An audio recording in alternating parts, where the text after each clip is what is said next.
Partiu, RJ. Ó o Cristo Redentor lá, ó. Eu pedi, velho, pro dono da fazenda ali embaixo, ó. Olha lá, o pessoal tá ali, ó. Pra eu subir lá, né, no Cristo. Eles deixaram, porém, velho, tá vindo a boiada ali agora, tá vindo vaca, boi e tal. Aí, né, pra não correr risco de tomar uma chifrada ali, deixa eu gravar mais pra cá, certo? De outra oportunidade, velho, de outro dia aí eu posso ir até lá pra ver, assim, né, o tamanho dele, porque aqui tá de longe, né? Mas deve ter uns 3 metros, mais ou menos. Aí minha moto tá mais ali em cima, vou chegar ali agora pra poder começar a gravar esse takezinho aí. Eita, poxa. Pronto, vou ficar nesse ângulo aqui, ó, que dá pra ver o Cristo ali, né? Tá meio na lateral, mas dá pra ver ele lá. No último vídeo que eu troquei uma ideia com vocês aí, eu falei sobre dívidas e usei o exemplo da dívida do cartão de crédito. Nesse vídeo de hoje, eu vou abrir ainda mais seus olhos diante de muita coisa que eu percebo e analiso. E vou compartilhar com vocês aqui. Ah, Davi, você não já gravou um vídeo sobre dívidas? Vai gravar outro? É porque, velho, vive aqui, ficou faltando alguns pontos importantes para poder abordar.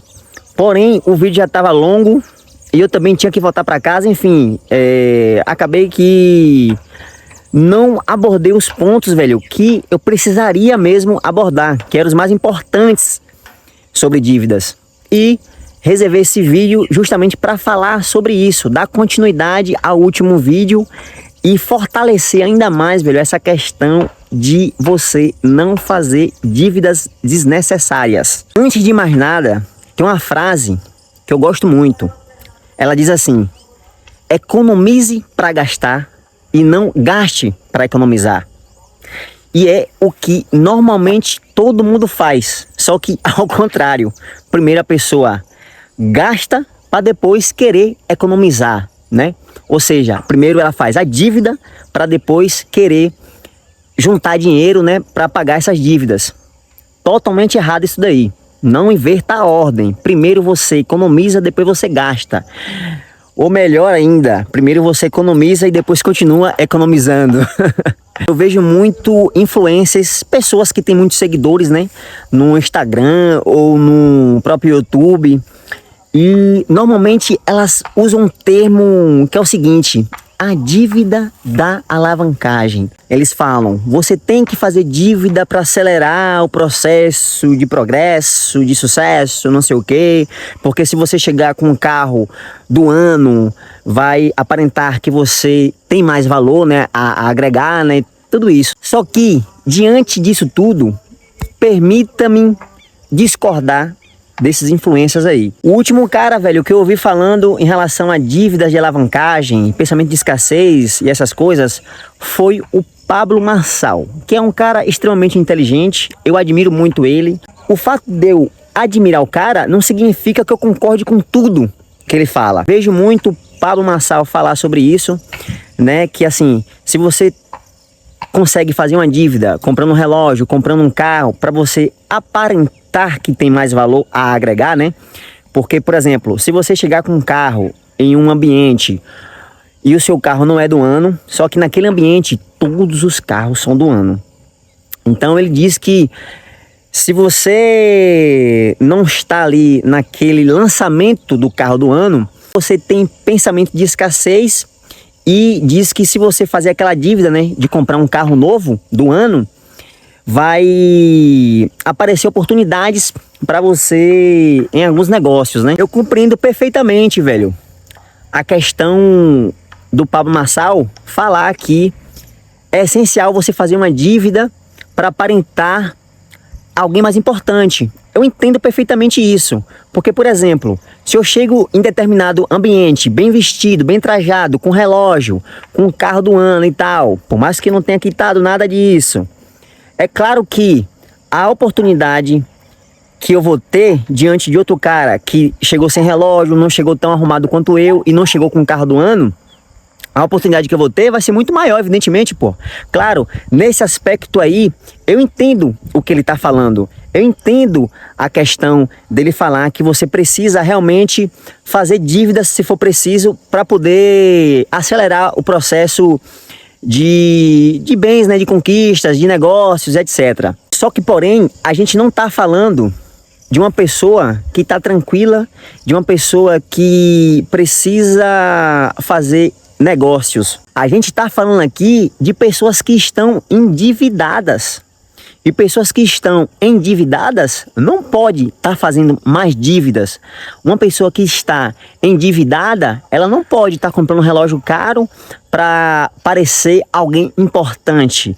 Uma pessoa que está endividada, ela não pode pegar e comprar um carro, uma Mercedes, uma BMW do ano para parecer para as pessoas que ela é uma pessoa de sucesso. Isso não tem congruência nenhuma. Os primeiros passos que uma pessoa endividada tem que dar é poupar o dinheiro que ela ganha, fazer de tudo para gastar menos e descobrir um meio de ganhar mais. Fazendo essas 3 coisas que eu mencionei, a chance dela sair da dívida é muito mais rápido. Rapaz, Davi, o banco me deu uma condição ali, velho, de um financiamento, de um empréstimo. Eu vou pegar, velho, vou pegar agora. Senta primeiro, pensa, vá para a ponta do lápis e depois de ter analisado mesmo com toda a sua atenção, aí você vê se vai pegar, se vale a pena ou não. Eu não sou contra financiamento, até porque eu tenho uma moto financiada que eu tô pagando ainda, certo? E também não sou contra empréstimos, para deixar muito bem claro. Porém, galera, vocês têm que entender que os bancos, vocês estão pensando que os bancos, eles querem que você quite todas as suas dívidas, é? Você está pensando que o banco quer que você compre as coisas à vista, é? O banco quer que você parcele mesmo, pô. O banco, ele divide até parcelas dentro de parcelas. Com o intuito de quê? De você passar mais tempo pagando eles. E, além de passar mais tempo, tem um fatorzinho ali, né? Os juros. Então, assim, quanto mais eles dividem as parcelas, quanto mais o banco, eles te dão condição de parcelamento, de financiamento, mais eles lucram. Eles não estão preocupados em nenhum momento se você vai conseguir construir alguma coisa na sua vida. Eles só estão pensando no bolso deles. E não estão errados. Até porque tem pessoas que trabalham ali, tem pessoas que precisam sustentar suas famílias ali, certo? Tem pessoas que têm dívidas no banco também, que precisam pagar suas dívidas. Então, não é errado eles fazerem isso. Isso é o trabalho deles mesmo. Porém, cabe a você ficar esperto com isso e não entrar em marmelada. Cuidado, velho. Eu conheço amigos, pô, que inclusive eu também, velho. Eu tô começando a me organizar esse ano de 2026 agora, velho.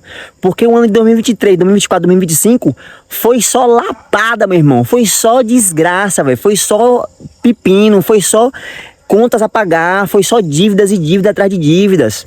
E vocês sabem disso, velho. A dívida, ela não permite que você durma bem. A dívida, ela não permite que você tome boas decisões. Você não vai tomar boas decisões, velho. Eu tô falando isso, galera, com propriedade, velho. Eu fiz muita merda enquanto eu tava endividado. Pegando empréstimo em cima de empréstimo. Quando pensa que não, velho, nome sujo. Enfim, velho, me embolei todo, meu irmão. E o fator mais importante das pessoas que não têm dívidas. Elas conseguem pensar a longo prazo. E qual é a vantagem de conseguir pensar a longo prazo? É que quem pensa a longo prazo consegue construir alguma coisa. Uma pessoa que está endividada, ela não consegue pensar a longo prazo. Por quê? Porque amanhã ela já tem boleto para pagar. Mês que vem, ela já está preocupada com a dívida que ela fez no ano passado. Então, como é que ela vai pensar no longo prazo? Ela não vai conseguir pensar a longo prazo. Ela só vai conseguir pensar no amanhã, no imediato. Porque tá cheio de dívidas. Para ver depois aí. Uma pessoa que tem muitas dívidas, observe o comportamento dela. Você vai notar logo que é uma pessoa estressada. Porque a dívida, ela faz a gente se estressar mesmo, pô. Porque a gente fica muito preocupado, velho. Então, a gente acaba descontando nas pessoas que estão ao nosso redor, né? Nossos filhos. Eu não tenho filho não, tá? Mas nos nossos irmãos. Enfim, nas pessoas que estão ali à nossa volta, né? Então, assim, qual é a culpa que elas têm pela sua dívida que você fez? Nenhuma. Coloque a cabeça no travesseiro ou coloque a cabeça onde você quiser e pare para pensar em tudo que eu falei aqui, certo? Eu vou ficando por aqui. Olha o braço como é que tá. Meninos, o malho de hoje foi sagrado, olha lá. O Cristozão. Rapaz, aqui a visão é massa, velho. Vou dar uma rodadinha aqui pra vocês verem, velho. Na moral, ó. Show de bola, velho. Ô, esse ângulo aqui tava melhor pra gravar, ó. Deixa eu ver. Aqui, ó. Aqui, ó. Mas aqui ia ficar contra o sol. Enfim, tamo junto!